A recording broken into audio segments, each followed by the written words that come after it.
At the start of the movie, we see 4 teens, Ginny, Phil, Sandra, and Tim talking about the notorious serial killer, the Blissfield Butcher, who has apparently been committing crimes since the 70s and has gone uncaught. Tim tries to scare Sandra and get her wet with her drink. She goes inside the house, and Phil signals Tim to follow.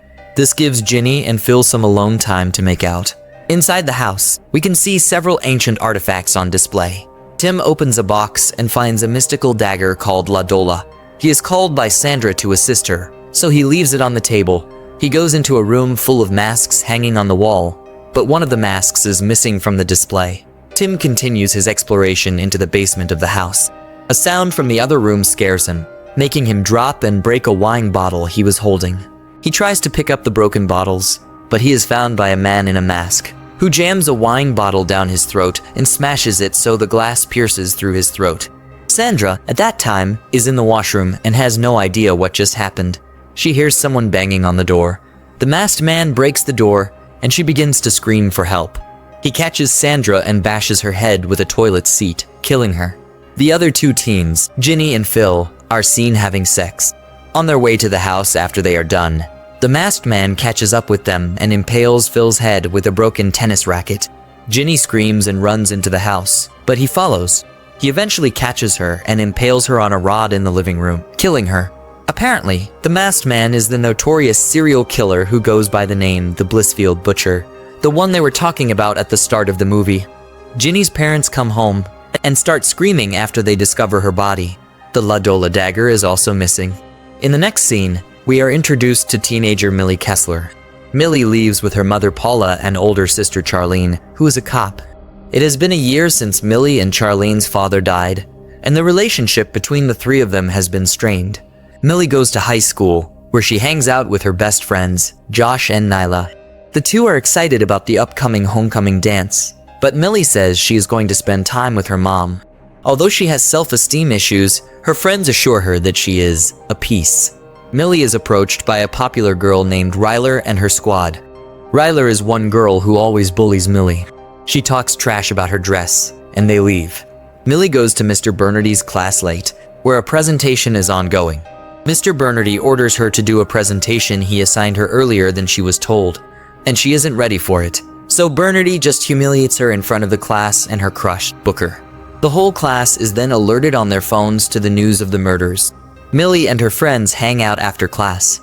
Josh shows them a phony video of Ryler crying about how Ginny was her best friend, but Josh and Nyla point out that Ginny hated Ryler. Later that day, Millie is acting as the mascot for the school's football team, the Beavers, and someone throws soda at her. After the game, we see that her mother, who is supposed to pick her up, is late, so she decides to wait for her. When she calls, she finds out that her mother has passed out drunk on the couch. Charlene comes home and sees their mother passed out, so she calls Millie and offers to pick her up. As Millie waits, the lights around her go out. She looks ahead and sees the butcher standing in the dark, staring at her.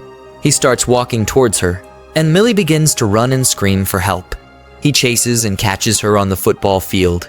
He takes out the La Dola and raises it high. The ground beneath them briefly takes on some kind of ancient form before the butcher stabs Millie in the shoulder with it. We can see that the butcher is the one bleeding instead of Millie. Charlene arrives and fires a warning shot, and the butcher runs away. She takes her sister home, although Millie doesn't seem like herself. That night, Millie begins having a nightmare and sees the La Dola dagger that was used to stab her. In the morning, Millie wakes up, and she seems confused about her location. It is then revealed that Millie and the butcher have switched bodies, so the Millie who just woke up is now the butcher. He looks in the mirror and realizes what has happened. He starts moving around the house menacingly and bizarrely. But to Paula, she thinks it's just a symptom of the trauma Millie felt from being stabbed. At one point, he took a knife and walked to Charlene with the intention of stabbing her. But Paula comes and takes the knife from his hand. Meanwhile, Millie herself wakes up in the body of the butcher down by the old mill. She freaks out after she finds out in the mirror. She tries to go look for help. Unfortunately, everyone knows what the butcher looks like due to a recent sketch being shown on the news. So anybody Millie comes across panics and screams at the sight of her. The butcher goes to school as Millie after giving her a more alluring makeover that everyone takes notice of.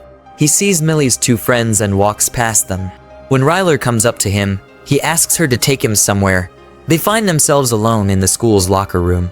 At that very moment, Millie, in the butcher's body, shows up at the school, trying to hide. The butcher and Ryler become aware of her presence, and the butcher takes Ryler to hide. He puts her in a freezer and locks her in, causing her to get frozen to death. When Millie finds her, Ryler's body falls out and shatters. She then finds Josh and Nyla, who run away. She corners them in the kitchen, and after they stop throwing things at her, she proves that she is Millie by doing the Beavers' cheerleading team dance routine. Josh and Nyla ask her questions only Millie would know, and they realize that it is their friend. After Millie mentions the dagger, Josh and Nyla go to his Spanish teacher, who knows about it and tells them that the switch becomes permanent after 24 hours, so they have roughly 9 hours to get Millie back in her body. Millie is in the bathroom, where she sees that the boys have written crude things about her in the stalls. When one guy comes in making rude comments, she uses her size as the butcher to intimidate the guy and make him wet his pants. The butcher finds Mr. Bernardy alone in class. He puts on a protective coat and glasses before turning on the buzzsaw. Bernardy tries to fight the butcher until the butcher jams a screwdriver in his neck and then pushes his body through the saw, splitting him in half. Cops arrive at the school after they got word that the butcher was spotted. The butcher comes out of the woodshop just as Millie, Josh, and Nyla spot him. However, the butcher alerts the cops to their presence and has them chase Millie and her friends. They hop in Josh's car and drive away. They drive past Charlene, who is on duty, and she pursues them. They manage to buy themselves time and run into the mall, where they manage to get away from detection.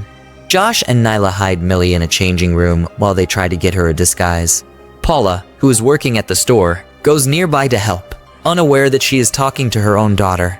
They have a heartfelt conversation where they both discuss missing Millie's dad, and when Paula feels that she is making a connection with this mystery man, Millie has to turn her down by saying she is married. Charlene then goes to get Paula from the changing room before Josh and Nyla return with a rubber mask to get Millie out undetected. The butcher is with a couple of boys at an arcade who complain about the dance being cancelled. They planned on throwing their own homecoming, so the butcher suggests going to the old mill. One of the boys, Brett, puts his hand on the butcher's butt, to which the butcher responds, saying his touch makes this pussy drier than sandpaper, which cuts deep for him. He leaves, and Booker follows him. Booker searches for the butcher in the haunted house. The butcher sees Booker and attempts to kill him, but Millie and her friends find them both and knock them unconscious. The friends take Booker and the butcher to Josh's house. Millie convinces Booker who she is after reciting a poem that she left in his locker a few weeks earlier. They keep the butcher tied up, with Josh keeping an eye on him, while Millie goes with Nyla and Booker to the police station to retrieve the dagger from the evidence locker. At the station, Nyla tells a suspicious Charlene that the butcher kidnapped her and Josh and has followed her there. This gets Charlene out while Nyla starts to search. Meanwhile, Booker talks to Millie in the car, admitting that he has always had a crush on her too. He expresses his desire to kiss her, and they do briefly, but Millie quickly realizes that it would be better to do it when she is not in the body of a serial killer. Back at Josh's house, his mom comes home and finds the butcher tied up. When she approaches to remove the binds, the butcher cuts himself free and chases after Josh and his mom, but they manage to escape. The butcher then runs to the station just as Charlene is holding Nyla at gunpoint due to her suspicions. Millie and Booker also arrive at the station, and the butcher seizes the dagger and escapes in Charlene's cruiser. Millie manages to lock Charlene in a cell momentarily, allowing them to run to the old mill where the dance is taking place, realizing that the butcher plans to kill as many people as possible there. At the old mill, the dance is in full swing, and Brett tries to take the butcher to a private place. He and his buddies attempt a gang rape, but the butcher smashes a bottle over one guy's head and slashes another guy's throat before grabbing a chainsaw and tearing into Brett's groin with it. When the friends arrive, they see that they have roughly 13 minutes left before the switch becomes permanent. Booker sets an alarm on Millie's watch as they go in search of the butcher. Josh approaches a guy and asks about Millie's whereabouts. The guy takes him to a secluded area and tries to kiss him, but Josh stops him. Out of nowhere, the butcher jams a hook into the guy's eye, killing him. Millie meets the butcher, and they begin to fight. She is about to stab him with a dagger when the police show up and shoot at her. The butcher starts to flee, but Millie chases after him.